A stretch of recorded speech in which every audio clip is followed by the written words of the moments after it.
So if you want to build like a legendary hero, Right. the kind who can stand in front of a terrifying, earth-shaking force and end it with a single silent arrow, you don't actually start by handing them a weapon. You definitely don't. Yeah, you start by stripping a pampered prince of his royal identity, making him sweep floors and, forcing him to sleep on the dirt. It's quite the contrast. Welcome to today's deep dive, by the way. I'm your host, and today we are opening up an ancient text that serves as a blueprint for building world-shifting capability. And I'm thrilled to be here for this one. It's a fascinating topic. We're looking at the early life of Sri Ram. And our mission for you today is to trace the exact journey of how raw, innate potential is molded. Yes. From his luminous birth in Ayodhya, through his really rigorous education, all the way to his very first act of valor-slaying Tadaka. Exactly. We're looking at character formation, brotherhood, and, the real nature of duty.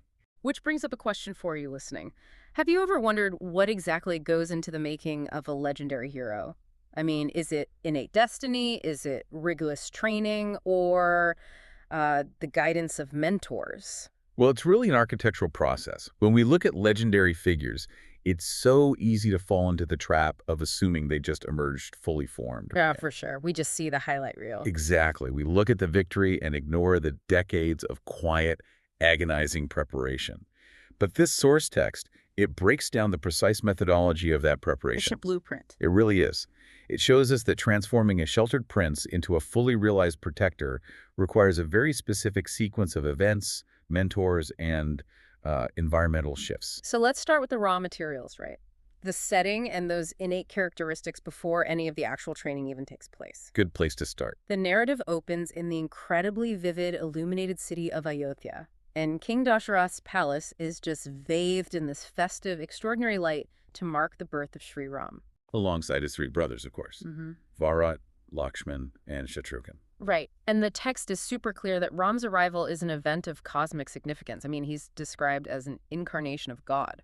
Yes, but the text immediately grounds that massive divine concept in deeply personal human traits. Yeah, like from early childhood, Ram is defined by this profound, stabilizing calmness. He's deeply compassionate, serious, and just radiates this quiet authority. And that calmness is the central pillar of his entire arc. It's not passivity, Right, it's not weakness. Not at all. It is an immense gravitational stability. If you consider the psychological burden of a leader destined to make universe-altering decisions... An agitated mind would be a disaster. Exactly. That quiet compassion is the prerequisite for wielding massive power without being completely corrupted by it. Okay, let's unpack this a bit, because unmitigated compassion could actually be a massive vulnerability.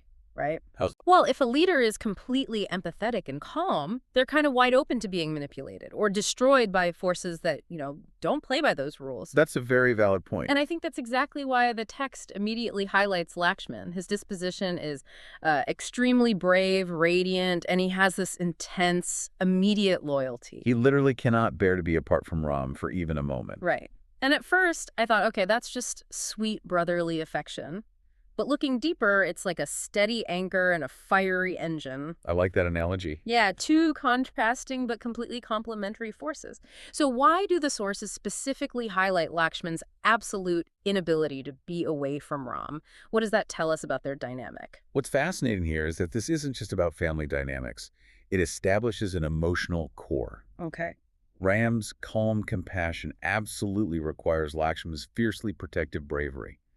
The text is explicitly showing us that supreme capability can't exist in a vacuum. It needs balance. Right. For you listening, recognizing and pairing contrasting strengths early on is a vital pattern for future success.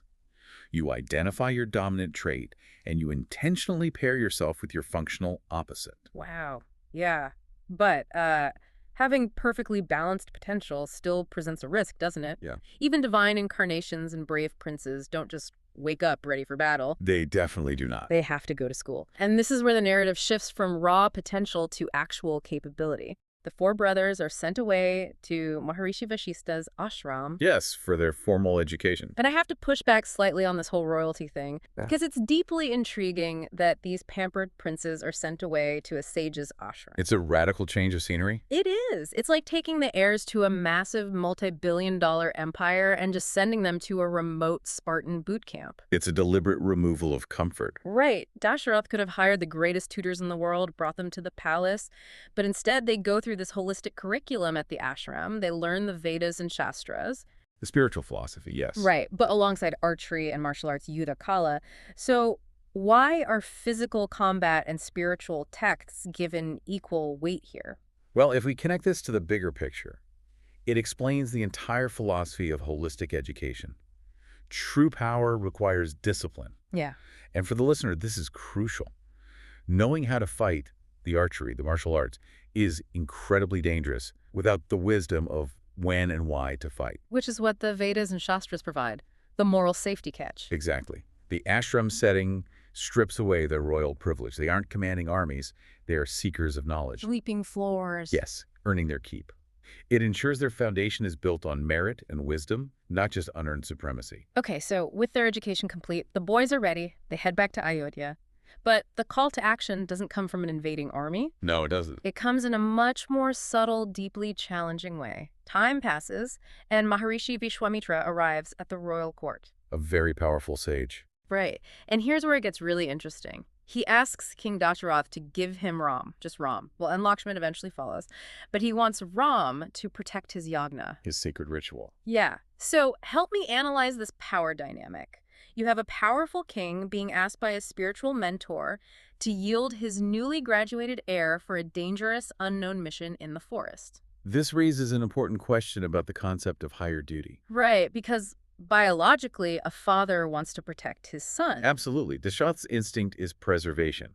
But Dasharath's willingness to let Ram go demonstrates that the duty to protect the righteous, in this case the sage's yagna, supersedes parental attachment. It's a massive sacrifice. It is. It's the ultimate call to adventure for Ram and Lakshman.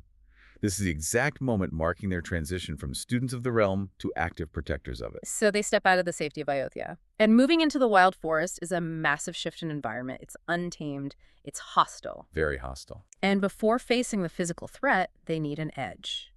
The sources say that during the journey, Maharishi Vishwamitra teaches Ram and Lakshman two specific mantras.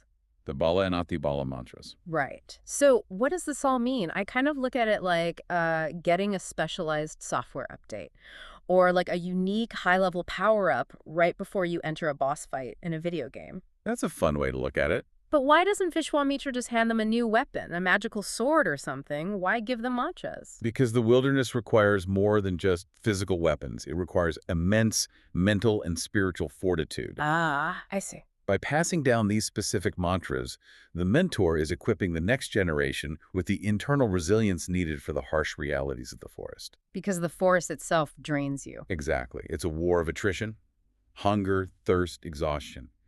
It represents a profound transfer of ancient wisdom to youthful strength.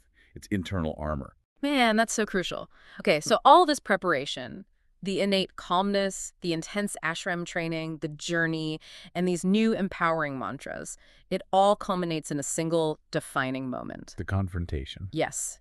They arrive at Tadaka's forest, and Tadaka doesn't just sneak up on them. She manifests with this terrifying, massive roar. A deliberate act of psychological warfare to induce panic. Right, but what strikes me is the efficiency of this encounter. There's no drawn-out, messy, cinematic brawl. Ram simply strings his bow, mounts an arrow, and ends Tadaka with a single strike. Just one. One arrow. And the text explicitly defines this as Ram's first act of valor. His paracram. After all this buildup, it takes one single decisive strike to end a terrifying threat. How does the swift victory cement his status? Well, the single arrow strike isn't just about physical strength. It is the perfect, flawless execution of everything learned up to this point. It all converges. Exactly. It shows that true mastery, which he gained from Vashista at the ashram, combined with proper psychological preparation from Vishwamitra's mantras, results in absolute, unwavering precision. Even in the face of sheer terror. Yes. He doesn't panic. He just executes.